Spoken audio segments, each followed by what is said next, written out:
മുഖ്യമന്ത്രിക്കെതിരെ തുടർച്ചയായി അസംബന്ധ പ്രചരണങ്ങൾക്ക് നേതൃത്വം കൊടുക്കാനാണ് പ്രതിപക്ഷ നേതാവ് തയ്യാറായത്.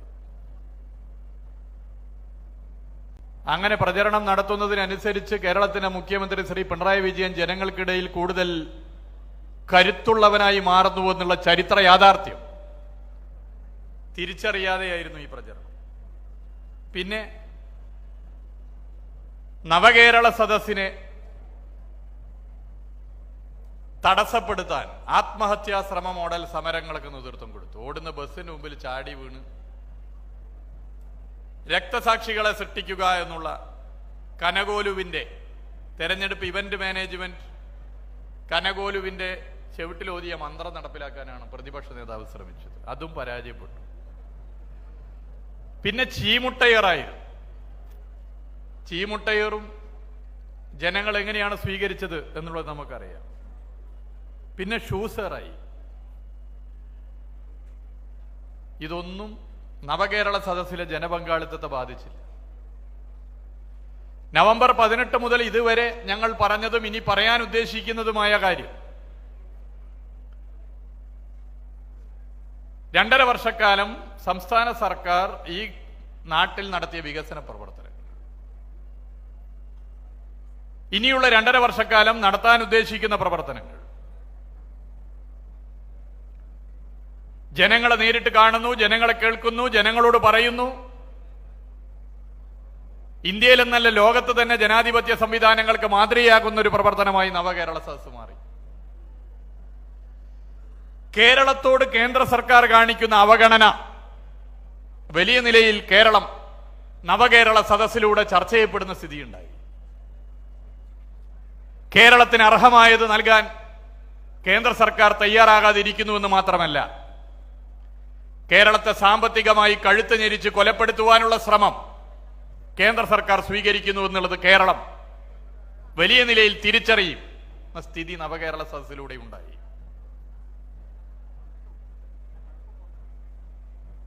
പ്രതിപക്ഷ നേതാവും പ്രതിപക്ഷ ഉപനേതാവും ഇന്നലെ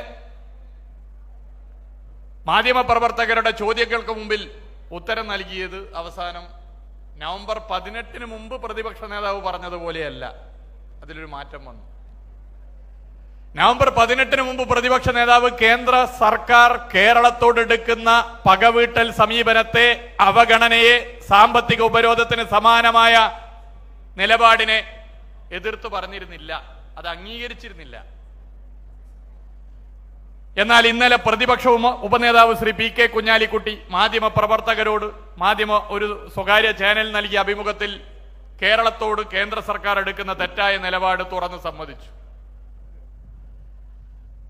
അതിനെക്കുറിച്ച് പ്രതിപക്ഷ നേതാവിനോട് പിന്നീട് മാധ്യമപ്രവർത്തകർ ചോദിച്ചപ്പോൾ പ്രതിപക്ഷ നേതാവും കേരളത്തോട് കേന്ദ്ര ഗവൺമെന്റ് എടുക്കുന്ന തെറ്റായ നിലപാട് അംഗീകരിച്ചു. നവംബർ 18 മുമ്പ് പ്രതിപക്ഷ നേതാവ് എടുത്ത സമീപനമല്ല ഇന്നലെ ഡിസംബർ 14 പ്രതിപക്ഷ നേതാവ് എടുത്തത്. നവകേരള സദസ്സിലൂടെ ഈ ഗവൺമെന്റ് ഞങ്ങൾ മുന്നോട്ട് വെച്ച ശരിയായ നിലപാടുകൾ ജനങ്ങളിൽ സ്വാധീനം ചെലുത്തിയതിന്റെ പ്രതിഫലനമാണ് പ്രതിപക്ഷ ഉപനേതാവിന്റെ നിലപാടിൽ കണ്ടതെങ്കിൽ പ്രതിപക്ഷ നേതാവ് അവസാനം അവിടേക്ക് എത്തുന്ന സ്ഥിതി വന്നു. പക്ഷേ യോജിച്ച സമരം എന്ന് ഞങ്ങൾ വെച്ച നിർദ്ദേശത്തോട് പ്രതിപക്ഷ ഉപനേതാവ് തയ്യാറാണെന്നുള്ള നിലപാടെടുത്തപ്പോൾ പ്രതിപക്ഷ നേതാവ് ആ നിലപാടെടുക്കാൻ തയ്യാറായി. എന്തുകൊണ്ടൊരു യോജിച്ച സമരം ഇതുമായി ബന്ധപ്പെട്ട് വന്നുകൂടാ? UDFന്റെ MP മാർ ഈ വിഷയത്തിൽ പാർലമെന്റിൽ എടുക്കുന്ന തെറ്റായ നിലപാട് തിരുത്തണ്ടേ? ഇവിടെ ഇപ്പൊ ശ്രീ ആരിഫ് MP ഉണ്ടല്ലോ, ഈ അവഗണനക്കെതിരെ ലോക്സഭയിൽ അതിശക്തമായ നിലപാട് സ്വീകരിക്കുന്ന MP ആണ്. ആലപ്പുഴയുടെ പ്രിയപ്പെട്ട MP ശ്രീ ആരിഫ്. കോട്ടയം MP ശ്രീ ചാഴിക്കാടനും ഇതേ നിലപാട് സ്വീകരിക്കും. എന്നാൽ ഇത്തരം നിലപാട് സ്വീകരിക്കാൻ UDF MP മാർ തയ്യാറാകുന്നില്ല. യോജിച്ച സമരത്തിന് പ്രതിപക്ഷ നേതാവ് തന്നെ നിസ്സഹകരണം പ്രഖ്യാപിക്കുകയാണ്. യഥാർത്ഥത്തിൽ ഇത് ബാധിക്കുന്നത് കേരളത്തിലെ ജനങ്ങളെ ആകെയല്ലേ? കേരളത്തോടുള്ള കേന്ദ്ര സർക്കാരിന്റെ അവഗണന എണ്ണി എണ്ണി പറയാനാണ് ഞങ്ങൾ ഉദ്ദേശിക്കുന്നത്. ഞാൻ അതിന്റെ എല്ലാ രേഖകളുമായിട്ടാണ് വന്നിട്ടുള്ളത്. ഇത് ബാധിക്കുന്നത് ഇടതുപക്ഷ ജനാധിപത്യ മുന്നണിക്ക് വോട്ട് ചെയ്ത വോട്ടർമാരെ മാത്രമാണോ? ഇത് ബാധിക്കുന്നത് ഏതെങ്കിലും ഒരു രാഷ്ട്രീയ പാർട്ടിയിൽ പ്രവർത്തിക്കുന്നവരെ മാത്രമാണോ? ഇത് ബാധിക്കുന്നത് എല്ലാ രാഷ്ട്രീയ പാർട്ടിയിലും പ്രവർത്തിക്കുന്ന കേരളത്തിലെ 100% വരുന്ന ജനങ്ങളെയാണ്. കോൺഗ്രസിൽ പ്രവർത്തിക്കുന്നവർ, മുസ്ലിം ലീഗിൽ പ്രവർത്തിക്കുന്നവർ, BJPയിൽ പ്രവർത്തിക്കുന്നവർ, എല്ലാ രാഷ്ട്രീയ പാർട്ടിയിലും ഒരു രാഷ്ട്രീയ പാർട്ടിയിലും പ്രവർത്തിക്കുന്നവരും പ്രവർത്തിക്കാത്തവരുമായ കേരളത്തിലെ 100% വരുന്ന ജനങ്ങളുടെയും ജീവിതത്തെ പ്രയാസത്തിലേക്ക് തള്ളിവിടുന്ന നിലപാടാണ് ഇവിടെ സ്വീകരിച്ചു വരുന്നത്. അതിനെതിരെ എല്ലാവരും ഒന്നിക്കണ്ടേ? അതിനെതിരെ എല്ലാവരും ഒന്നിക്കുക എന്നുള്ളത് ഈ നാട് ആഗ്രഹിക്കുന്ന ഒരാവശ്യമാണ്. അതിനെതിരെയാണ് പ്രതിപക്ഷ നേതാവ് മുഖം തിരിഞ്ഞ സമീപനം സ്വീകരിക്കുന്നത്. ബഹിഷ്കരണ ആഹ്വാനം നടത്തിയ നവകേരള സദസ്സിനോട് എങ്ങനെയാണ് കേരളത്തിലെ ജനങ്ങൾ പ്രതികരിക്കുന്നത് എന്നുള്ളതിന്റെ ഏറ്റവും അവസാനത്തെ ഉദാഹരണമാണ് ഈ കാണുന്ന കായംകുളത്ത് തടിച്ചുകൂടിയ 10,000-കണക്കിന് വരുന്ന ജനങ്ങൾ എന്നുള്ളത് പറയാൻ ഞാൻ ആഗ്രഹിക്കുന്നു. തടിച്ചുകൂടിയ ജനങ്ങൾ എന്ന് പറഞ്ഞാൽ ഇവിടെ ഉള്ളവർ മാത്രമല്ല കേട്ടോ, ഇതിന്റെ ഒരു 2 ഇരട്ടി ആളുകൾ പുറത്തുമുണ്ട് എന്നുള്ളത് ഞാനിവിടെ ചൂണ്ടിക്കാട്ടാൻ ആഗ്രഹിക്കുകയാണ്. അത്രക്കധികം ആളുകൾ. ഇനി നമ്മൾ ഒന്നിക്കേണ്ട വിഷയങ്ങൾ അത് ചർച്ച ചെയ്യപ്പെടണ്ടേ? LDF സർക്കാർ 2.5 വർഷക്കാലം കായംകുളം നിയോജക മണ്ഡലം ഉൾപ്പെടെ കേരളത്തിലെ 140 നിയമസഭാ മണ്ഡലങ്ങളിൽ നടത്തിയ പ്രവർത്തനങ്ങൾ ജനങ്ങളെ അറിയിക്കാനല്ലേ ഞങ്ങൾ വന്നത്? കായംകുളത്തിന് ഒട്ടേറെ ചരിത്രപരമായ പ്രത്യേകതകളുണ്ടെന്ന് നമുക്കറിയാം. ശ്രീനാരായണ ഗുരുദേവന്റെ ജീവിതത്തിലെ പ്രധാനപ്പെട്ട ജീവിത അനുഭവങ്ങളുള്ള ഇടമാണ് ഈ ഇടം എന്നുള്ളത് നമുക്കറിയാം. കായംകുളത്തിന്റെ ചരിത്രം പറയുന്ന കൃഷ്ണപുരം കൊട്ടാരം ഇതിന് തൊട്ടടുത്താണ്.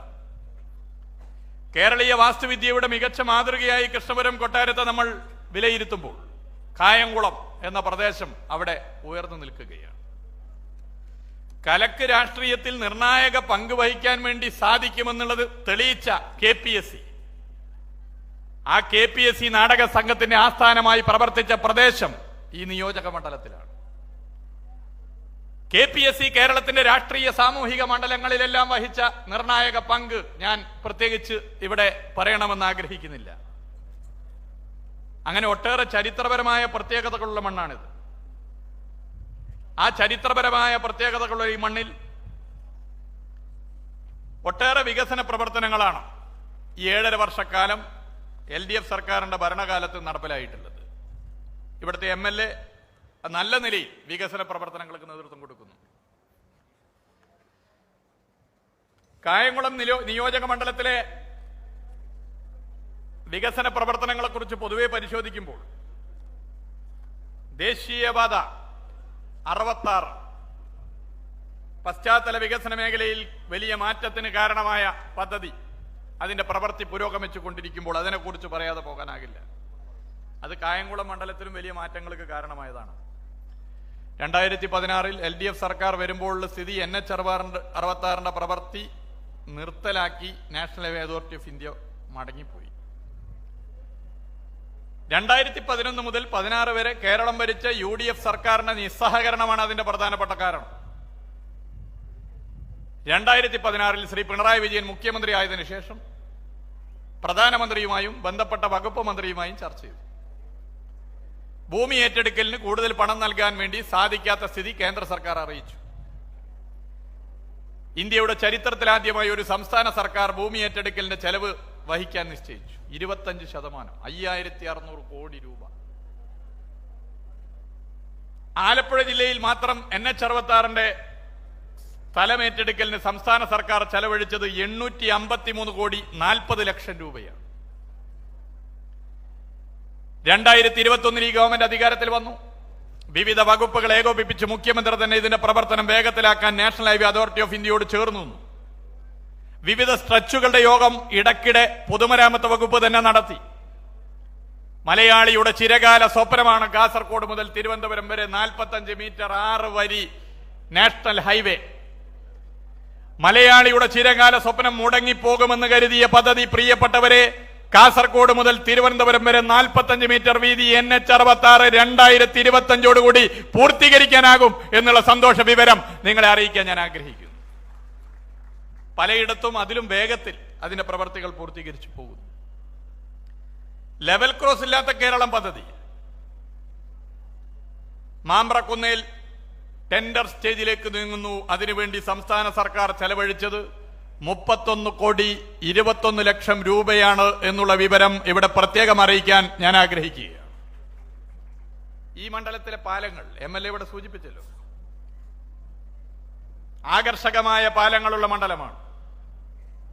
2 പഞ്ചായത്തുകളെ ബന്ധിപ്പിക്കുന്ന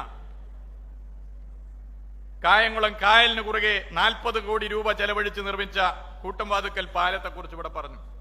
ഇത് സംസ്ഥാനം ശ്രദ്ധിക്കുന്ന പാലമായി.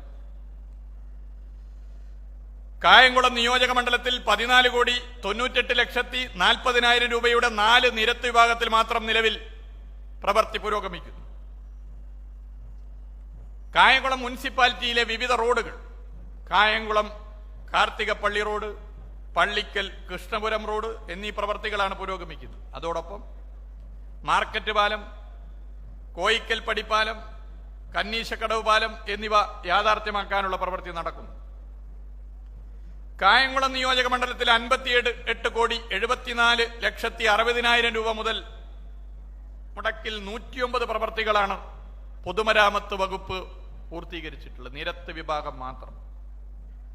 പുല്ലുകുളങ്ങര കൊച്ചിയുടെ jetty road, KPSC NH Kashtamood road, Kalarikkal junction Manavelikkadavu Peringala Kochikkal road, Thayyil Peringala road, Onnamkutty Kuttippuram road, Chettikulangara Chunakkara Koickal Kattachira Pathiyoor Eruva Arattukulangara road, Kayamkulam Pathanapuram road, Mavelikkara Krishnapuram Kayamkulam മുനിസിപ്പാലിറ്റിയിലെ വിവിധ റോഡുകൾ, പത്തിയൂർ പഞ്ചായത്തിലെ വിവിധ റോഡുകൾ, Texmo junction vegetable market Medayil Mukku Shahidar പള്ളി റോഡ്, പാർക്ക് ജംഗ്ഷൻ പാലം, മുട്ടേൽ പാലം തുടങ്ങിയവ ഇക്കാലയളവിൽ പൂർത്തീകരിച്ച പദ്ധതികളാണ്. ടൂറിസം മേഖലയിലും മികച്ച സാധ്യതകൾ ഇവിടെ ബഹുമാനപ്പെട്ട MLA ചൂണ്ടിക്കാട്ടിയിട്ടുണ്ട്. ടൂറിസം മേഖലയിലെ സാധ്യതകളെ ഫലപ്രദമായി ഉപയോഗപ്പെടുത്താൻ എല്ലാ നിലയിലും സംസ്ഥാന സർക്കാർ ഇടപെടും എന്നുള്ളത് പ്രത്യേകം ഇവിടെ സൂചിപ്പിക്കാൻ ഞാൻ ആഗ്രഹിക്കുകയാണ്. ഏതോ ഒരു പ്രധാന പദ്ധതിയുടെ ആള് പറകിൽ ഇരിക്കുന്നുണ്ട് തോന്നുന്നു, കയ്യടി കാര്യമായിട്ട് പറകുന്നു വരുന്നുണ്ട്. എല്ലാ വകുപ്പുകളിലും ഇതുപോലുള്ള വികസന പ്രവർത്തനങ്ങളുണ്ട്. അത് മുഴുവൻ ഇവിടെ പറയാൻ തയ്യാറായാൽ ഡിസംബർ 23 നവകേരള സദസ്സ് തിരുവനന്തപുരത്ത് എത്തിയാലും തീരില്ല, അത്രക്കുണ്ട്. അത് മുഴുവൻ പറയാൻ ഞാൻ ആഗ്രഹിക്കുന്നില്ല. ഇത്രയും വികസന പ്രവർത്തനങ്ങൾ ഈ മണ്ഡലത്തിൽ നടത്തുന്നത് പോലെ എല്ലാ മണ്ഡലങ്ങളിൽ നടത്തി വരികയാണ്. എന്നാൽ കേന്ദ്ര സർക്കാർ നമ്മുടെ സംസ്ഥാനത്തോടെടുക്കുന്ന കടുത്ത സാമ്പത്തിക ഉപരോധത്തിന് സമാനമായ നിലപാടുകൾ, ഞാൻ തുടക്കത്തിൽ പറഞ്ഞ നിലപാടുകൾക്കിടയിലാണ് സംസ്ഥാന സർക്കാർ ഇത്തരം സമീപനങ്ങൾ സ്വീകരിക്കുന്നത്. അതിനെക്കുറിച്ച് മാത്രം ചൂണ്ടിക്കാട്ടാനാണ് ഞാൻ ഉദ്ദേശിക്കുന്നത്. കേരളം പൊതു ധനകാര്യസ്ഥിതി, അതിൽ കേന്ദ്ര നയം സൃഷ്ടിക്കുന്ന പ്രതിസന്ധികൾ ഇത് പൊതുവെ പറഞ്ഞു പോകണമെന്നാണ് ഉദ്ദേശിക്കുന്നത്. 2021-22 കേരളത്തിന്റെ ആഭ്യന്തര ഉൽപാദനം 12.1% ഉയർന്നു എന്നുള്ളതാണ് യാഥാർത്ഥ്യം. തെറ്റായ പ്രചരണങ്ങൾ പല നിലയിൽ നടന്നു. കേരളത്തിൽ ആഭ്യന്തര ഉൽപാദനം കുറഞ്ഞു എന്നൊക്കെയാണ് പ്രചരണം. യാഥാർത്ഥ്യമല്ല. ആഭ്യന്തര ഉൽപാദനം ഇന്ത്യയിൽ ഏതൊരു സംസ്ഥാനത്തേക്കാൾ അധികം ഉയർന്ന സംസ്ഥാനത്തിന്റെ പേര് കേരളമാണ് എന്നുള്ളത് ചൂണ്ടിക്കാട്ടാൻ ഞാൻ ആഗ്രഹിക്കുന്നു. 10 ലക്ഷത്തിന്റെ മുകളിലെത്തിക്കാൻ നമുക്ക് കഴിഞ്ഞു. കഴിഞ്ഞ സാമ്പത്തിക വർഷം നികുതി വരുമാനത്തിൽ 23,000 കോടി രൂപയുടെ വർധനവാണ് നമ്മുടെ സംസ്ഥാനത്തിനുണ്ടായത്. എന്തൊരു തെറ്റായ പ്രചരണം അഴിച്ചുവിട്ടത്! നികുതി വരുമാനം കുറഞ്ഞു, നികുതി പിരിക്കുന്നതിൽ സർക്കാർ പരാജയപ്പെട്ടു, അതാണ് കേരളത്തിന്റെ സാമ്പത്തിക പ്രതിസന്ധിയുടെ കാരണമെന്നൊക്കെ പ്രചരിപ്പിച്ചില്ലേ? കേന്ദ്രം ഭരിക്കുന്ന ഗവൺമെന്റിനെ നയിക്കുന്ന BJP നേതൃത്വം പറയണം, മനസ്സിലാക്കാം. എന്നാൽ കേരളത്തിന്റെ പ്രതിപക്ഷ നേതാവും ചില കോൺഗ്രസ് നേതാക്കന്മാരും ഇത് ഏറ്റുപറഞ്ഞു എന്നുള്ളതാണ് പ്രത്യേകത. കഴിഞ്ഞ സാമ്പത്തിക വർഷത്തിലെ ആകെ റവന്യൂ വരുമാനത്തിന്റെ 67% സംസ്ഥാനത്തിന്റെ തനത് വരുമാനമായിരുന്നു. ഈ സാമ്പത്തിക വർഷമാകട്ടെ ചെലവുകളുടെ 71% സംസ്ഥാനത്തിന് വഹിക്കേണ്ടി വരും. അതായത് കേന്ദ്രവിഹിതം 29% മാത്രമാണ് ഈ സാമ്പത്തിക വർഷം ഉണ്ടാവുക എന്നുള്ളതാണ് യാഥാർത്ഥ്യം. സംസ്ഥാനങ്ങൾക്ക് ലഭിക്കുന്ന നികുതി വിഹിതത്തിന്റെ ദേശീയ ശരാശരി 45%. കഴിഞ്ഞ സാമ്പത്തിക വർഷം സംസ്ഥാനത്തിന്റെ ആകെ കടം വാർഷിക വരുമാനത്തിന്റെ 35%. കേന്ദ്ര സർക്കാരിന്റെ കടമാകട്ടെ വാർഷിക വരുമാനത്തിന്റെ 51%.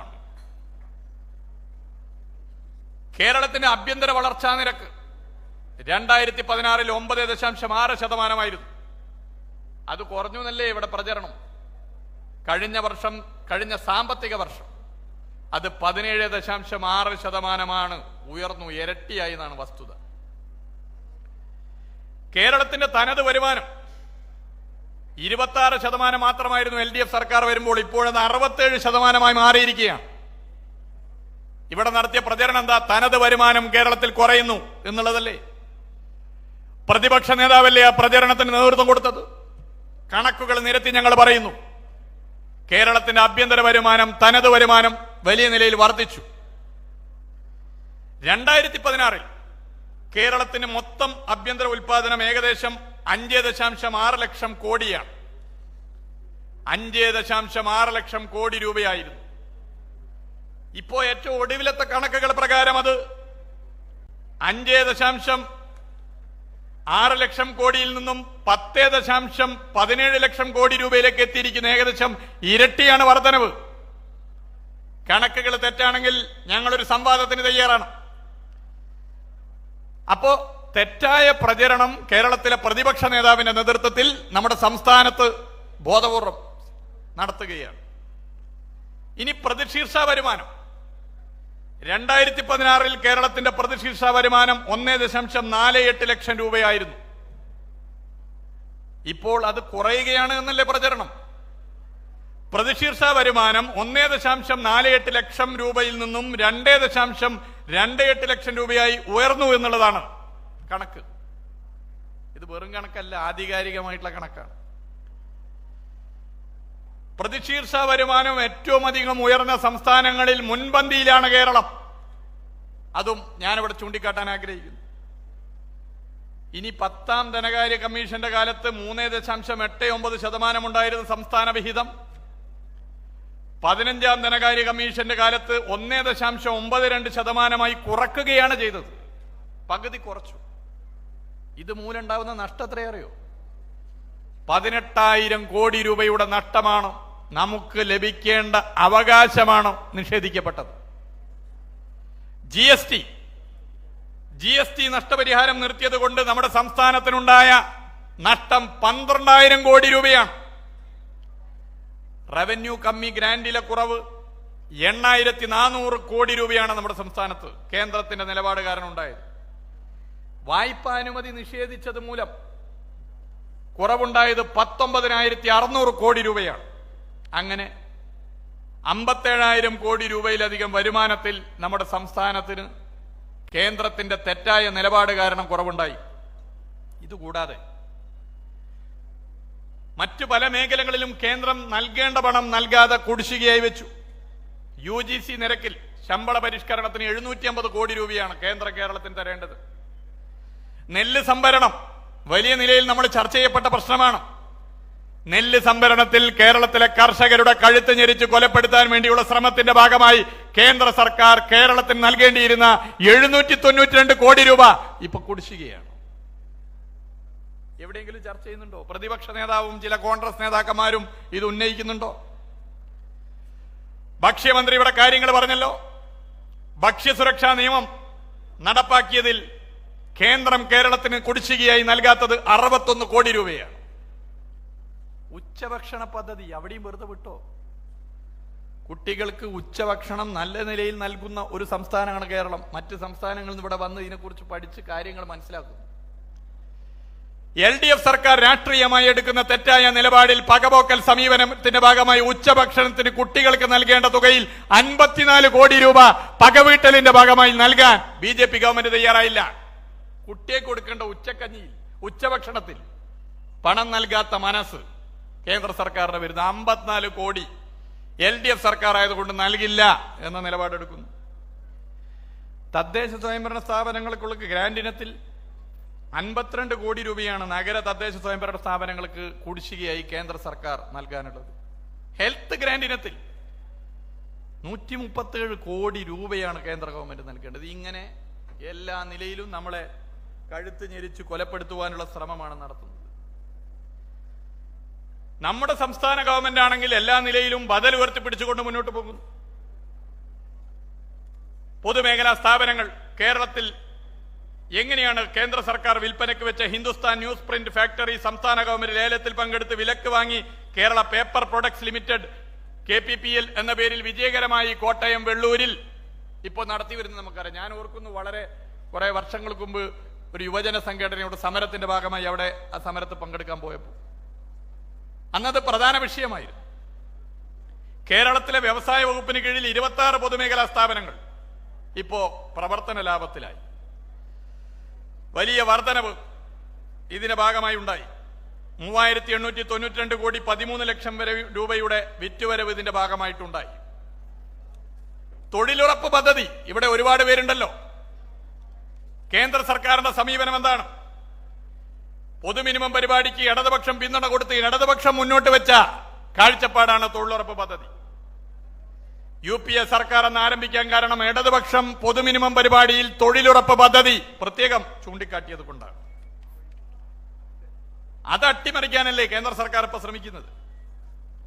2020-21 389 കോടി തൊഴിൽ ദിനങ്ങൾ ഉണ്ടായിരുന്നത് 2022 ആയപ്പോൾ 363 കോടിയായി കുറഞ്ഞു. 389 കോടി തൊഴിൽ ദിനങ്ങളിൽ നിന്നാണ് 363 കോടിയായി കുറഞ്ഞത്.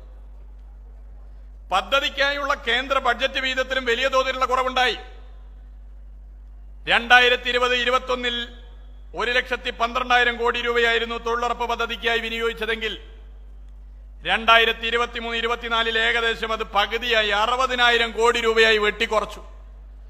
നമ്മുടെ സംസ്ഥാനത്തിന് തൊഴിലുറപ്പ് മേഖലയിൽ 60,000-ത്തിലധികം കോടി രൂപയാണ് കേന്ദ്ര സർക്കാർ ഒറ്റയടിക്ക് വെട്ടിക്കുറച്ചത്. എന്നാൽ ഈ വെല്ലുവിളിയെ മറികടന്നുകൊണ്ടാണ് LDF സർക്കാർ മുന്നോട്ട് പോയത്. കേരളത്തിന് കേന്ദ്രം അനുവദിച്ച ഫണ്ടിൽ 822 കോടി രൂപയുടെ കുറവുണ്ടായിട്ടും തൊഴിൽ ദിനങ്ങൾ വർദ്ധിപ്പിക്കാൻ നമുക്ക് സാധിച്ചു.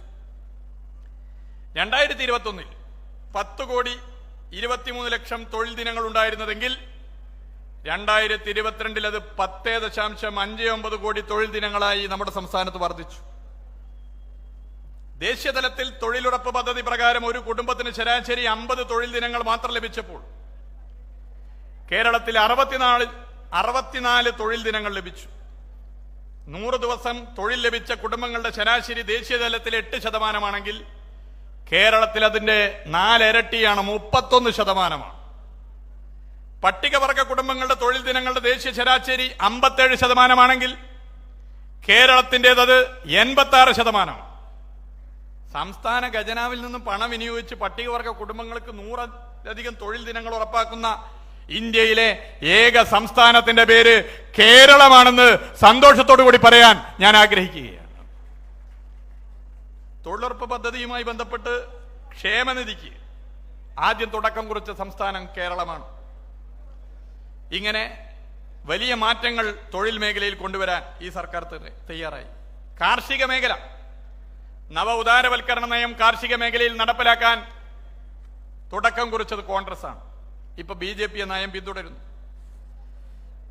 നാഷണൽ ക്രൈം റെക്കോർഡ്സ് ബ്യൂറോയുടെ കണക്കുകൾ പ്രകാരം 1995 മുതൽ നവ ഉദാരവൽക്കരണ നയം കാർഷിക മേഖലയിൽ നടപ്പിലാക്കിയതിനു ശേഷം ഈ രാജ്യത്ത് ആത്മഹത്യ ചെയ്ത കർഷകരുടെ എണ്ണം 3 ലക്ഷം ആണ് എന്നുള്ളതാണ്. ഞെട്ടിക്കുന്ന കണക്കാണ്. 3 ലക്ഷം കർഷകർ നമ്മുടെ രാജ്യത്ത്.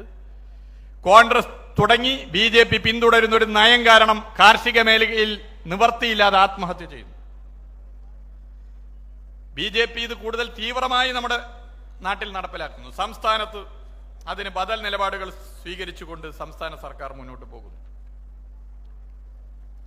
പുതുക്കിയ എസ്റ്റിമേറ്റ് പ്രകാരം കാർഷിക മേഖലക്കായി 2021-22 ആകെ വകയിരുത്തിയ തുക 4,74,780 കോടി 0.47 കോടി രൂപയാണ്. ഈ ബജറ്റിലേത് 3,70,303 കോടി രൂപയായി കുറക്കുകയാണ് കേന്ദ്രം ചെയ്തത്. ഏകദേശം വലിയൊരു തുക കുറച്ചു. 4,74 നിന്ന് 3,70, 3,70,000 1 ലക്ഷം കോടിയാണ് കുറച്ചത്. കർഷകർക്കുള്ള എല്ലാ പ്രധാന പദ്ധതികളുടെയും ബജറ്റ് വീതം വെട്ടിക്കുറച്ചു. സംഭരണം, വിള, ഇൻഷുറൻസ്, ഭക്ഷ്യം ഒക്കെ വെട്ടിക്കുറച്ചു. വലിയ നിലയിൽ അവഗണന ഇതുമായി ബന്ധപ്പെട്ട് ഉയർന്നു വന്നു. ഇതിനെ ബദൽ ഉയർത്തിപ്പിടിച്ചുകൊണ്ട് കേരളത്തിൽ സർക്കാർ മുന്നോട്ട് പോയി. കേരളം കാർഷിക മേഖലയിൽ ഒരു ബദൽ ഉയർത്തി മുന്നോട്ട് പോകുന്നു എന്നുള്ളത് പൊതുവെ ചർച്ച ചെയ്യപ്പെടുന്ന സ്ഥിതിയുണ്ടായി. ഇങ്ങനെ എല്ലാ മേഖലകളിലും സാമ്പത്തികമായി നമ്മളെ തകർക്കുക എന്നുള്ള ലക്ഷ്യം വെച്ചുകൊണ്ടാണ് സംസ്ഥാന ഗവൺമെന്റിനെ രാഷ്ട്രീയമായി ശരിപ്പെടുത്തുക എന്നുള്ള ലക്ഷ്യം വെച്ചുകൊണ്ടാണ് മുന്നോട്ട് പോയത്. ഇവിടെ പെൻഷൻ ക്ഷേമ പ്രവർത്തനം നമ്മുടെ സംസ്ഥാനം നടത്തുമ്പോൾ അതിനെതിരെ എന്തെല്ലാം പ്രചരണം നടത്തിയത്. ഇപ്പൊ വാർദ്ധക്യ പെൻഷൻ, കേരളത്തിൽ വാർദ്ധക്യ പെൻഷൻ അർഹരായ 28,70,000 പേർക്കായി ഒരു മാസം ആകെ ചെലവഴിക്കുന്ന തുക 420 കോടി 14 ലക്ഷം രൂപയാണ്. ഇതിൽ 2% മാത്രമാണ് കേന്ദ്രം. 9 കോടി 56 ലക്ഷമാണ് ഈ 420 കോടി 14 ലക്ഷത്തിൽ കേന്ദ്രം ചെലവഴിക്കുന്നത്. 2.3%. മുഴുവൻ പേർക്കും 1,600 രൂപ വീതം മാസം ലഭിക്കുന്ന വാർദ്ധക്യ പെൻഷനിൽ ആകെയുള്ള 28,70,000 ഗുണഭോക്താക്കളിൽ 3.7 ലക്ഷം 3,75,820 പേർക്ക് മാത്രമാണ് കേന്ദ്ര സഹായം. അതും വെറും 200 രൂപ. ഇത്രയധികം ക്ഷേമ പെൻഷൻ നൽകുന്ന ഇന്ത്യയിലെ ഏക സംസ്ഥാനത്തിന്റെ പേര് കേരളമാണ്. അതാണ് ഇടതുപക്ഷ ബദൽ. വിധവ പെൻഷൻ 13,66,000 ഗുണഭോക്താക്കൾക്കുള്ള വിധവാ പെൻഷനായി ആകെ 207 കോടി 36 ലക്ഷം രൂപ നമ്മുടെ സംസ്ഥാന ഗവൺമെന്റ് ആകെ ചെലവഴിക്കുന്നതിൽ വെറും 6 കോടി 15 ലക്ഷം രൂപയാണ് കേന്ദ്ര വിഹിതം. 3% തുക മാത്രം. 1,600 രൂപ ലഭിക്കുന്ന വിധവാ പെൻഷനിൽ 300 രൂപ വീതം 2 ലക്ഷം പേർക്ക് മാത്രമാണ് കേന്ദ്ര സഹായം. കേന്ദ്രം നൽകാൻ തയ്യാറാകുന്നില്ല. ഭിന്നശേഷി പെൻഷൻ 4,09,000 പേർക്ക് നമ്മുടെ സംസ്ഥാനത്ത് നൽകുമ്പോൾ ഭിന്നശേഷി പെൻഷനായി ആകെ വേണ്ടി വരുന്ന തുക 64 കോടി 53 ലക്ഷം രൂപയാണ്. ഇതിൽ 22,10,000 രൂപ മാത്രമാണ് കേന്ദ്ര സർക്കാർ നൽകുന്നത്. ബാക്കിയൊക്കെ സംസ്ഥാന ഗവൺമെന്റാണ്. അതായത് വെറും 0.3%, 1% താഴെ. അങ്ങനെ വാർദ്ധക്യ പെൻഷൻ, വിധവാ പെൻഷൻ, ഭിന്നശേഷി പെൻഷൻ തുടങ്ങിയ പെൻഷൻ വിഭാഗങ്ങളിലായി ആകെ 46,52,000 ഗുണഭോക്താക്കൾ നമ്മുടെ സംസ്ഥാനത്തുണ്ടെങ്കിൽ അതിൽ 5,88,000 പേർക്ക് മാത്രമാണ് നാമമാത്രമായ കേന്ദ്ര വിഹിതം ലഭിക്കുന്നത്. ഇതാണ് യാഥാർത്ഥ്യം. എന്തൊരു തെറ്റായ പ്രചരണം ഇവിടെ നടത്തുന്നു. നാമമാത്രമായി കേന്ദ്രം നൽകുന്ന വിഹിതം അതും കുടിശ്ശികയാണ്. 500 കോടി രൂപ കുടിശ്ശിക. കർഷക പെൻഷൻ 3.51 ലക്ഷം പേർക്ക് നൽകുന്ന കർഷക പെൻഷനായി 55.17 കോടി രൂപ ചെലവ് വരുന്നതിനാൽ മുഴുവൻ തുകയും വഹിക്കുന്നത് സംസ്ഥാന സർക്കാരാണ്. ഇങ്ങനെ ഈ മേഖലയിലും വലിയ നിലയിൽ പ്രയാസങ്ങൾ സൃഷ്ടിക്കുന്നു. എല്ലാ കേന്ദ്ര ഗവൺമെന്റിന്റെ ഇത്തരം നിലപാടുകൾ ഓരോന്നും ഞാൻ എടുത്തു പറയാൻ ആഗ്രഹിക്കുന്നില്ല. കേന്ദ്ര സർക്കാർ വെട്ടിക്കുറച്ച് 57,400 കോടി രൂപ ലഭിച്ചാൽ തന്നെ നമ്മുടെ സംസ്ഥാനത്തിന്റെ ചിത്രം ഇനിയും മാറ്റാനാകും. ഈ ഒരു വർഷം മാത്രമാണ് ഇത്രയും വെട്ടിക്കുറച്ചത്. 2022 43,000 കോടിയായിരുന്ന കേന്ദ്ര റവന്യൂ സഹായം 2023 40,000 കോടിയായും വായ്പാ വരുമാനം 43,000 കോടിയായിരുന്നത് 23,000 കോടിയായും കുറച്ചു. GST നഷ്ടപരിഹാരത്തിൽ ഞാൻ നേരത്തെ ചൂണ്ടിക്കാട്ടിയതുപോലെ വലിയ കുറവുണ്ടാക്കി. റവന്യൂ കമ്മി ഗ്രാന്റ് ഇനത്തിൽ കുറവുണ്ടാക്കി. ഇങ്ങനെ എല്ലാ നിലയിലും നമുക്ക് അവകാശപ്പെട്ട തുക നൽകാൻ തയ്യാറാകാതെ കേന്ദ്ര ഗവൺമെന്റ് നിലപാട് സ്വീകരിച്ചു വരികയാണ്. കേരളത്തിന്റെ ധർമാശുപത്രികൾ, കേരളത്തിന്റെ പൊതുവിദ്യാലയങ്ങൾ ഇടതുപക്ഷ ബദൽ ഉയർത്തിപ്പിടിച്ച് മുന്നോട്ട് പോകുന്നു. നിങ്ങൾ കേരളത്തിന് പുറത്തൊരു സംസ്ഥാനത്ത് പോയി നോക്കൂ. പണമുള്ളവരുടെ കുട്ടികൾക്ക് മാത്രം വിദ്യാഭ്യാസം. സർക്കാർ സ്കൂളുകളിൽ അധ്യാപകരില്ല, സജ്ജീകരണങ്ങളില്ല, സൗകര്യങ്ങളില്ല. കുട്ടികളെ സർക്കാർ സ്കൂളിൽ പറഞ്ഞയക്കാൻ സാധിക്കാത്ത സ്ഥിതി വരുന്നു. എന്നാൽ ഇടതുപക്ഷ ജനാധിപത്യ മുന്നണിയുടെ ഗവൺമെന്റ് 2016 കേരളത്തിൽ അധികാരത്തിൽ വന്നതിന് ശേഷം സർക്കാർ സ്കൂളുകളെ ഹൈടെക് ക്ലാസ് മുറികളാക്കി മാറ്റി. കുട്ടികളെ രക്ഷിതാക്കൾ സർക്കാർ സ്കൂളുകളിലേക്ക് പറഞ്ഞയച്ചു. 10.5 ലക്ഷം കുട്ടികളാണ് സർക്കാർ സ്കൂളിൽ ഇടതുപക്ഷ സർക്കാർ അധികാരത്തിൽ വന്നതിന് ശേഷം വർദ്ധിച്ചത്. ഇത് ഇടതുപക്ഷ ബദലിന്റെ പ്രത്യേകതയാണ്. ചികിത്സ ആരോഗ്യ മേഖലയിൽ ഇടതുപക്ഷ ബദൽ നടപ്പിലാക്കുന്നതിന്റെ ഭാഗമായി സർക്കാർ ആശുപത്രികൾ, ധർമാശുപത്രികൾ എല്ലാ സജ്ജീകരണങ്ങളോടും കൂടി UDF ഭരിക്കുന്ന കേരളകാലത്തിൽ നിന്നും വ്യത്യസ്തമായി 2016 മുതൽ ഇടതുപക്ഷ സർക്കാർ അധികാരത്തിൽ വന്നതിന് ശേഷം മാറി. ആശുപത്രിയിൽ മരുന്നുണ്ട്, സജ്ജീകരണങ്ങളുണ്ട്, ഡോക്ടറുണ്ട്, എല്ലാമുണ്ട്. നേരത്തെ എന്തായിരുന്നു സ്ഥിതി? 2011 മുതൽ 2016 വരെ കേരളത്തിൽ UDF ഭരിക്കുമ്പോൾ ഇന്ത്യയിൽ മറ്റു സംസ്ഥാനങ്ങളിൽ സർക്കാർ ആശുപത്രികളോട്, പൊതുജനാരോഗ്യ സമ്പ്രദായത്തോട് സ്വീകരിച്ചിരുന്ന അതേ നിലപാടാണ് സ്വീകരിച്ചു വന്നിരുന്നത്. എന്നാൽ ഇടതുപക്ഷ സർക്കാർ വന്നപ്പോൾ അത് മാറി. ഇടതുപക്ഷ സർക്കാർ അതിൽ നിലപാട് സ്വീകരിച്ചു മുന്നോട്ട് പോയി. ക്രമസമാധാന പരിപാലനത്തിലും നമ്മളിത് കാണാൻ വേണ്ടി പറ്റും. എല്ലാ മേഖലകളിലും ഇത് കാണാം. ഇത് സാമ്പത്തിക നയത്തിന് ബദൽ മാത്രമായിട്ടല്ല, മതനിരപേക്ഷതയുടെ കാര്യത്തിലും. സിലബസുകളിൽ മതസാഹോദര്യത്തിന്റെ വിഷയങ്ങൾ എടുത്തു മാറ്റാൻ കേന്ദ്ര സർക്കാർ തയ്യാറായി.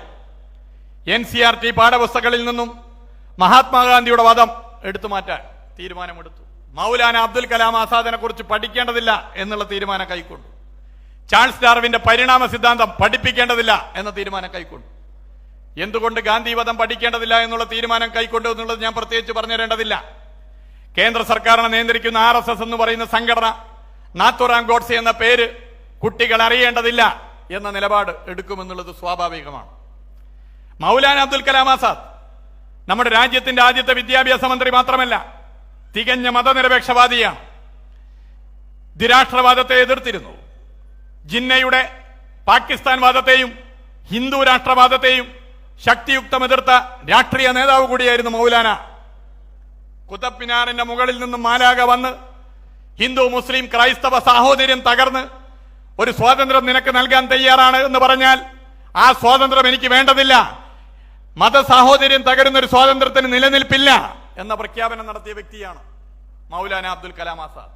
ആ മൗലാന അബ്ദുൽ കലാം ആസാദിനെ പഠിക്കേണ്ടതില്ല, പഠിപ്പിക്കേണ്ടതില്ല എന്ന തീരുമാനം ഇതിന്റെ ഭാഗമായി പൊതുവെ കേന്ദ്ര സർക്കാർ സ്വീകരിക്കും. എന്നാൽ ഒരു സംസ്ഥാനം ഇന്ത്യയിലെ ഏതൊരു BJP ഇതര സർക്കാരുകൾക്കും മാതൃകയാകാവുന്ന നിലയിൽ ഒരു പ്രഖ്യാപനം നടത്തി. ആ സംസ്ഥാനത്തെ മുഖ്യമന്ത്രി, ആ സംസ്ഥാനത്തെ വിദ്യാഭ്യാസ മന്ത്രി ആ ഗവൺമെന്റിന്റെ നിലപാട് പരസ്യമായി പ്രകടിപ്പിച്ചു. ഒരു വിദ്യാഭ്യാസ മന്ത്രി പ്രഖ്യാപിച്ചു, എന്റെ സംസ്ഥാനത്ത് ഗാന്ധിവധം പഠിപ്പിക്കും, എന്റെ സംസ്ഥാനത്ത് മൗലാന അബ്ദുൽ കലാമിനെ പഠിപ്പിക്കും, എന്റെ സംസ്ഥാനത്ത് ചാൾസ് ഡാർവിന്റെ പരിണാമ സിദ്ധാന്തം പഠിപ്പിക്കും. ആ പ്രഖ്യാപനം നടത്തിയ വിദ്യാഭ്യാസ മന്ത്രിയുടെ പേര് ശിവൻകുട്ടിയാണെന്ന് അഭിമാനത്തോടെ പറയാൻ നമുക്ക് സാധിക്കും. അത് ഇടതുപക്ഷ ബദലാണ്. ഇടതുപക്ഷ ബദൽ രാഷ്ട്രീയമായി വലിയ നിലയിൽ BJPയെ പ്രയാസപ്പെടുത്തുന്നു. എന്നാൽ അതിനെ പകപോക്കൽ സമീപനത്തിന്റെ ഭാഗമായി ഇത്തരം തീരുമാനങ്ങൾ കൈക്കൊള്ളുന്നു. ആ തീരുമാനങ്ങൾ കൈക്കൊള്ളുമ്പോൾ ആ തീരുമാനത്തെ എതിർക്കാൻ ഉത്തരവാദിത്തമുള്ള പേരിന് മതനിരപേക്ഷത പറയുന്ന കോൺഗ്രസ് അതിന് തയ്യാറാകാതെ പോകുന്നു എന്നുള്ളത് നമുക്ക് കാണാം. കായംകുളം ഒട്ടേറെ പ്രത്യേകതകളുള്ള നിയോജക മണ്ഡലമാണ്. ഒട്ടേറെ ചരിത്രപരമായ പോരാട്ടങ്ങൾ കായംകുളത്ത് കണ്ടിട്ടുണ്ട്. മതവർഗീയതക്കെതിരെ ശക്തിയുക്തം നിലപാട് സ്വീകരിക്കുന്ന ജനതയാണ് കായംകുളത്തുള്ളത്. എന്നാൽ നമ്മൾ എടുത്ത് പരിശോധിച്ച് നോക്കൂ, കേരളത്തിലെ ജനങ്ങൾ ചിന്തിക്കുന്നതിനനുസരിച്ച് മതനിരപേക്ഷതയ്ക്ക് വേണ്ടി നിലപാട് സ്വീകരിക്കാൻ കായംകുളത്തെ ജനങ്ങൾ ആഗ്രഹിക്കുന്നത് പോലെ മതനിരപേക്ഷത മനസ്സിൽ കാത്തു സൂക്ഷിക്കുന്ന നിരവധി പേരുള്ള പ്രസ്ഥാനമായ കോൺഗ്രസ് എത്രത്തോളം തയ്യാറാകുന്നുണ്ട്? ഇതൊരു ചോദ്യമല്ലേ? എത്രത്തോളം തയ്യാറാകുന്നുണ്ട്? ഇതൊരു ബഹുമാനപ്പെട്ട മുഖ്യമന്ത്രിയും മന്ത്രിമാരും എത്തിച്ചേർന്നിട്ടുണ്ട്.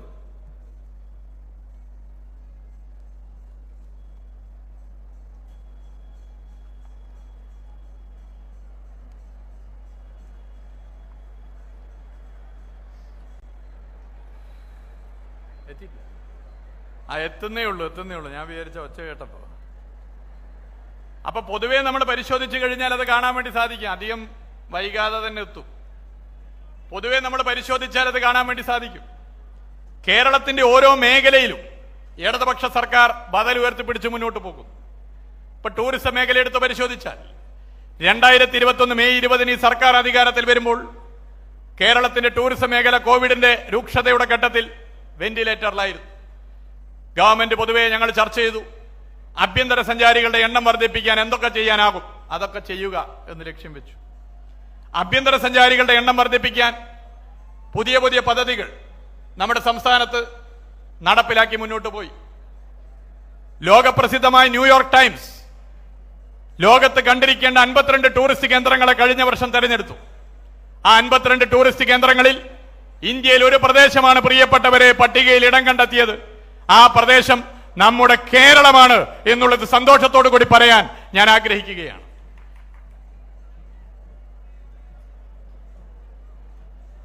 ഇപ്പൊ ശരിക്കും എത്തിയിട്ടുണ്ട് മുഖ്യമന്ത്രിയും മന്ത്രിമാരും.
ബഹുമാനപ്പെട്ട മുഖ്യമന്ത്രിയും മന്ത്രിമാരും എത്തിയിട്ടുണ്ട്. കുറച്ചുകൂടി കാര്യങ്ങൾ സൂചിപ്പിക്കേണ്ടതുണ്ട് എന്ന് ഇവിടെ പറഞ്ഞതിനാൽ ഞാൻ റെയിൽവേയുമായി ബന്ധപ്പെട്ട കാര്യങ്ങൾ പൂർത്തീകരിക്കാൻ ആഗ്രഹിക്കുക. കായംകുളം നിയോജക മണ്ഡലത്തിലെ Kayamkulam railway station, Kayamkulam junction കേരളത്തിലെ പ്രധാനപ്പെട്ട ഒരു റെയിൽവേ സ്റ്റേഷനാണ്. ഈ റെയിൽവേ സ്റ്റേഷനോട് കേന്ദ്ര സർക്കാർ കാണിക്കുന്ന അവഗണന ഞാൻ പ്രത്യേകം പറയേണ്ടതില്ല. ഇവിടുത്തെ MP നിരന്തരം ഈ വിഷയം പാർലമെന്റിൽ ഉന്നയിക്കുക, ഇവിടുത്തെ MLA ഈ വിഷയം വലിയ നിലയിൽ ഉന്നയിക്കുന്നു. കേന്ദ്രമന്ത്രി ശ്രീ V മുരളീധരൻ തന്നെ പരസ്യമായി ഒരിക്കൽ ഇതിനെതിരെ നിലപാട് പറഞ്ഞു. ഇത് കായംകുളം ജംഗ്ഷനോട് മാത്രം അല്ല, കേരളത്തിലാകെ റെയിൽവേ മേഖലയിൽ കേന്ദ്ര സർക്കാർ സ്വീകരിക്കുന്ന നിലപാടുണ്ട്. അത് പൊതുവേ നമ്മളിപ്പോൾ ചർച്ച ചെയ്തുകൊണ്ടിരിക്കുകയാണ്. ദക്ഷിണ റെയിൽവേയിൽ കേരളത്തിലെ സ്റ്റേഷനുകൾ എടുത്ത് പരിശോധിച്ചാൽ ടിക്കറ്റ് വരുമാനത്തിൽ പ്രധാന പങ്കാളിത്തം വഹിക്കുന്ന ആദ്യ 50 റെയിൽവേ സ്റ്റേഷനുകൾ എടുത്താൽ 21 സ്റ്റേഷനും കേരളത്തിലാണ്.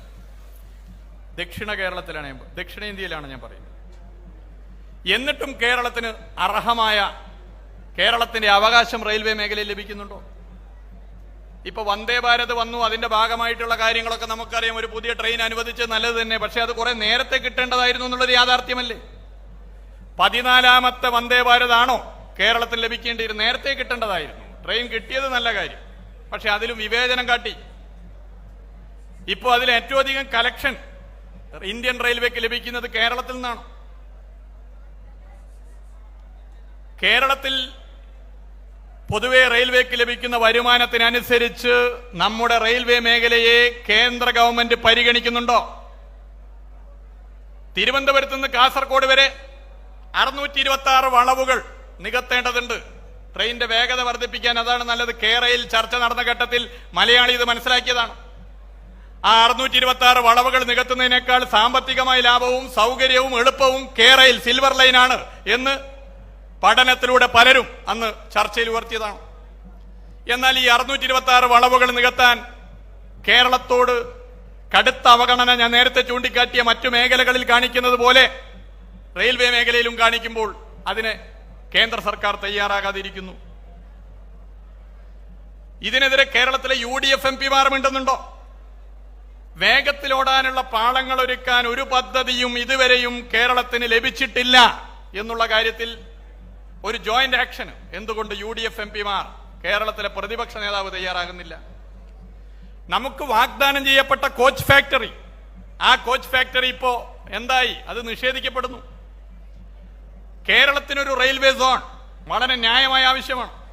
ആ ആവശ്യം അംഗീകരിച്ചില്ലെന്ന് മാത്രമല്ല, പാലക്കാട് ഡിവിഷന്റെ കീഴിലുള്ള 68% ഭാഗവും കവർന്നുകൊണ്ട് സേലം ഡിവിഷൻ രൂപം നൽകുകയും ചെയ്തു.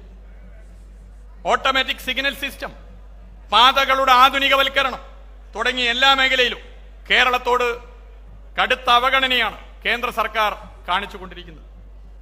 ഇതിന്റെ ഏറ്റവും വലിയ ഉദാഹരണമാണ് ഈ അവസാനത്തെ ബജറ്റ്. രാജ്യത്താകെ പുതിയ പാതകൾക്കായി 31,850 കോടി രൂപയാണ് കേന്ദ്ര ബജറ്റിൽ അനുവദിച്ചതെങ്കിൽ ആ കേന്ദ്ര റെയിൽവേ ബജറ്റിൽ കേരളത്തിന് അനുവദിച്ചത് 0.31% ആണ്. 1% താഴെയാണ്. ശബരി റെയിൽപാത അംഗീകരിച്ചത് തന്നെ സംസ്ഥാന മുഖ്യമന്ത്രി പകുതി ചെലവേറ്റെടുത്ത് മുന്നോട്ട് പോകാമെന്നുള്ള നിലപാട് സ്വീകരിച്ചതിന്റെ ഭാഗമാണ്. റെയിൽവേ വികസനത്തിന്റെ പ്രധാനപ്പെട്ട ഒരു പദ്ധതിയാണല്ലോ പാത ഇരട്ടിപ്പിക്കൽ. കഴിഞ്ഞ ബഡ്ജറ്റിൽ 30,749 കോടി രൂപയാണ് ഇതിന് കേന്ദ്രം അനുവദിച്ചത്. ഇതിൽ കേരളത്തിന് കിട്ടുന്നത് 193 കോടി മാത്രമാണ്. രാജ്യത്ത് ചെലവഴിക്കുന്ന തുകയുടെ 1% കുറവ്, 0.63% മാത്രമാണ് നമ്മുടെ സംസ്ഥാനത്തിന് ലഭിക്കുന്നത്. കായംകുളം ഒരു പ്രധാനപ്പെട്ട റെയിൽവേ ജംഗ്ഷനാണ്. ഈ ജംഗ്ഷന്റെ പ്രസക്തി ഇല്ലാതാക്കാനുള്ള ശ്രമമാണ് ഒരു ഭാഗത്ത് നടത്തുന്നത്. ഇപ്പോ പുതിയ പ്രശ്നങ്ങൾ നേരിടുന്നു. എക്സ്പ്രസ് തീവണ്ടികൾ സൂപ്പർ ഫാസ്റ്റ് ആക്കി മാറ്റി. ജനറൽ കമ്പാർട്ട്മെന്റ് മുതൽ ഒരു ടിക്കറ്റിന് കുറഞ്ഞത് 15 രൂപ വെച്ചാണ് യാത്രക്കാർക്ക് അധികം കൊടുക്കേണ്ടി വരുന്നത്. ആരും അറിയാതെയുള്ള നിരക്ക് വർധനവാണ് റെയിൽവേ മേഖലയിൽ നമ്മുടെ സംസ്ഥാനത്ത് കേന്ദ്ര സർക്കാർ നടപ്പിലാക്കിക്കൊണ്ടിരിക്കുന്നത്. കോവിഡ് കാല നിയന്ത്രണങ്ങളുടെ പേരിൽ പ്ലാറ്റ്ഫോം ടിക്കറ്റിൽ നിരക്ക് ഇരട്ടിയാക്കി. വന്ദേ ഭാരത് വന്നത് വളരെ നല്ല കാര്യം. പക്ഷേ വന്ദേ ഭാരത് വന്നതിന്റെ ഭാഗമായി ഇപ്പോ റെയിലിന്റെ സമയത്ത് നമ്മൾ ചർച്ച ചെയ്തതാണ്. വളവുകൾ നികത്തിയില്ലെങ്കിൽ പല പ്രയാസങ്ങളും ഉണ്ടാകും എന്ന് ചർച്ച ചെയ്തതാണ്. ഇപ്പോ അത് യാഥാർത്ഥ്യമാണ്. അന്ന് LDF സർക്കാർ പറഞ്ഞത് ശരിയാണ് എന്ന് ബോധ്യപ്പെടുന്ന സംഭവങ്ങൾ ഉണ്ടാകുന്നു. മറ്റ് തീവണ്ടികൾ വന്ദേ ഭാരതിന്റെ ഭാഗമായി പിടിച്ചിടുകയാണ്. നിങ്ങളൊക്കെ പലരും ഇത് അനുഭവിച്ചവരല്ലേ? യാത്രക്കാർ വലിയ നിലയിൽ ഇതിന്റെ പ്രയാസം അനുഭവിക്കുന്നു. ഇതല്ലേ അന്ന് സർക്കാർ ഞങ്ങൾ തുടക്കത്തിലേ പറഞ്ഞത്? കേന്ദ്രം അത് കേൾക്കാൻ തയ്യാറായില്ല. സംസ്ഥാനത്തിനകത്ത് സർവീസ് നടത്തുന്ന ട്രെയിനുകളിൽ AC കോച്ചുകൾ ഉൾപ്പെടെ റിസർവേഷൻ കമ്പാർട്ട്മെന്റുകളുടെ എണ്ണം വർദ്ധിപ്പിച്ചു. പാസഞ്ചർ കോച്ചുകളുടെ എണ്ണം കുറച്ചു. ഇത് കുറച്ചതിലൂടെ കോച്ചുകളുടെ തിരക്ക് വലിയ നിലയിൽ വർദ്ധിക്കുകയാണ്. ചില പത്രങ്ങൾ മനസ്സോടെ വാർത്ത കൊടുക്കുന്നില്ലേ? ഒറ്റക്കാലിലൊക്കെ ആളുകൾ നിൽക്കാൻ പറ്റുന്നില്ല, അത്ര തിരക്കാണ്, അത്ര ദുഷ്കരമായി മാറി യാത്ര. തൽക്കാൽ ടിക്കറ്റുകൾ വർദ്ധിപ്പിച്ചതിലൂടെ ട്രെയിൻ ടിക്കറ്റുകൾക്ക് അധിക നിരക്ക് നൽകേണ്ടതായി വരുന്നു. ഇത് യാത്രക്കാർക്ക് അധിക ചെലവാണ്. ഏറ്റവും കൂടുതൽ ടിക്കറ്റ് വലിയ നിലയിലെടുത്ത് യാത്ര ചെയ്യുന്ന ജനങ്ങളാണ് കേരളത്തിൽ. മറ്റുള്ളിടത്ത് അങ്ങനെയല്ല എന്നല്ല ഞാൻ പറഞ്ഞത്. കേരളത്തിൽ നല്ല നിലയിൽ അങ്ങനെ യാത്ര ചെയ്യുന്നവരാണ്. ജനറൽ കോച്ചുകളിൽ യാത്ര ചെയ്യാൻ പറ്റുന്നില്ല, ആളുകൾ കുഴഞ്ഞു വീഴുകയാണ്. ഇതൊക്കെ വലിയ നിലയിൽ നമ്മളെ ബാധിക്കുന്നു. ഇതിനെതിരെ UDF MP-മാർ മിണ്ടാൻ തയ്യാറാകാത്ത സ്ഥിതി വരുന്നു. ട്രെയിനുകൾ വലിയ നിലയിൽ കേരളത്തിന് ആവശ്യമുള്ളൊരു ഘട്ടത്തിൽ അതിനോട് അവഗണന തുടരുന്നു. കൺഫേം ആവാത്ത ടിക്കറ്റുകളുടെ ക്യാൻസലേഷൻ വഴി കൊള്ളയാണ് ഇന്ത്യൻ റെയിൽവേ കേന്ദ്ര ഗവൺമെന്റ് നടത്തുന്നത്. 2023 ഏപ്രിൽ 1-നും സെപ്റ്റംബർ 30-നും ഇടയിൽ ബുക്ക് ചെയ്തിട്ടും ബർത്ത് ലഭിക്കാത്ത 1,44,00,000 യാത്രക്കാർ ഉണ്ടെന്നാണ് റെയിൽവേയുടെ ഔദ്യോഗിക കണക്ക്. വെയിറ്റിംഗ് ലിസ്റ്റ് യാത്രക്കാരുടെ ടിക്കറ്റുകൾ ഓട്ടോമാറ്റിക് റദ്ദ് ചെയ്യപ്പെടുക വഴി റദ്ദാക്കൽ ചാർജായി റെയിൽവേക്ക് ലഭിച്ചത് 83,85,00,000 രൂപയാണ്. ഇത് കൊള്ളയായി മാറുന്നു. എന്നിട്ട് കേന്ദ്ര സഹമന്ത്രി പറയുകയാണ് കേരളത്തെ എല്ലാ നിലയിലും പരിഗണിക്കുന്നു. കേന്ദ്ര സഹമന്ത്രി തുടർച്ചയായി അസത്യം പ്രചരിപ്പിക്കുന്നു. അത് റെയിൽവേ അവഗണന മാത്രമല്ല, സാമ്പത്തിക പ്രശ്നങ്ങളിലും തുടർച്ചയായി അത്തരം നിലപാട് സ്വീകരിക്കുന്നു. കേരളത്തിന്റെ ധനകാര്യമന്ത്രി ആക്ഷേപിക്കുന്നു. കണക്കുകൾ നിരത്തി, നേരത്തെ ഞങ്ങൾ 3 പേരും പറഞ്ഞ കണക്കുകൾ നിരത്തി കേരളത്തിലെ ധനകാര്യമന്ത്രി കേരളത്തോട് കേന്ദ്രം കാണിക്കുന്ന അവഗണന ചൂണ്ടിക്കാട്ടിയപ്പോൾ അതിന് മറുപടി പറയാൻ തയ്യാറാകാതെ ധനകാര്യമന്ത്രി ആക്ഷേപിക്കാനാണ് കേന്ദ്ര സഹമന്ത്രി ശ്രീ V. മുരളീധരൻ തയ്യാറായത്. എന്തൊക്കെ കള്ള പ്രചരണം നടത്തിയത്! കടബാധ്യത ഏറ്റവും കൂടുതലുള്ള സംസ്ഥാനം കേരളമാണ് എന്ന് അദ്ദേഹം പ്രചരിപ്പിച്ചു. കേന്ദ്ര സർക്കാർ തന്നെ പുറത്തുവിട്ട സംസ്ഥാനങ്ങളുടെ കടബാധ്യതയുടെ റിപ്പോർട്ട് പൊതുവെ പരിശോധിച്ചാൽ കാണാം. അതിൽ ഒന്നാം സ്ഥാനം അദ്ദേഹത്തിന്റെ നേതാവ് യോഗി ആദിത്യനാഥ് ഭരിക്കുന്ന ഉത്തർപ്രദേശാണ്. 6.29 ലക്ഷം കോടി. തമിഴ്നാട് 5.88 ലക്ഷം കോടി. മഹാരാഷ്ട്ര 5.26 ലക്ഷം കോടി. ബംഗാൾ 5.1 ലക്ഷം കോടി. രാജസ്ഥാൻ 4.33 ലക്ഷം കോടി. കർണാടക 3.96 ലക്ഷം കോടി. ഗുജറാത്ത് 3.56 ലക്ഷം കോടി. ആന്ധ്ര 3.36 ലക്ഷം കോടി. ഇതിലെവിടെ കേരളം? ബഹുമാനപ്പെട്ട കേന്ദ്ര സഹമന്ത്രി ഇങ്ങനെ പച്ചക്കള്ളം പ്രചരിപ്പിക്കരുത്. ഇപ്പൊ RBIയുടെ ഒരു പുതിയ കണക്ക് വന്നു. RBIയുടെ ഈ ആഴ്ചയിൽ പുറത്തിറക്കിയ state finance study of budget എന്ന റിപ്പോർട്ടിൽ 2021 സാമ്പത്തിക വർഷം മുതൽ സംസ്ഥാനങ്ങൾക്ക് കേന്ദ്രം നൽകിയ നികുതി വിഹിതവും മറ്റ് തുകകളുടെയും കണക്ക് വ്യക്തമാണ്. കേരളത്തിന് 2021 ലഭിച്ചത് 57,302 കോടി. എന്നാൽ 2023 ലഭിച്ചതാകട്ടെ 39,216 കോടി. അതായത് 31% കുറവ്. ഇതല്ലേ ഞങ്ങൾ പറഞ്ഞത്?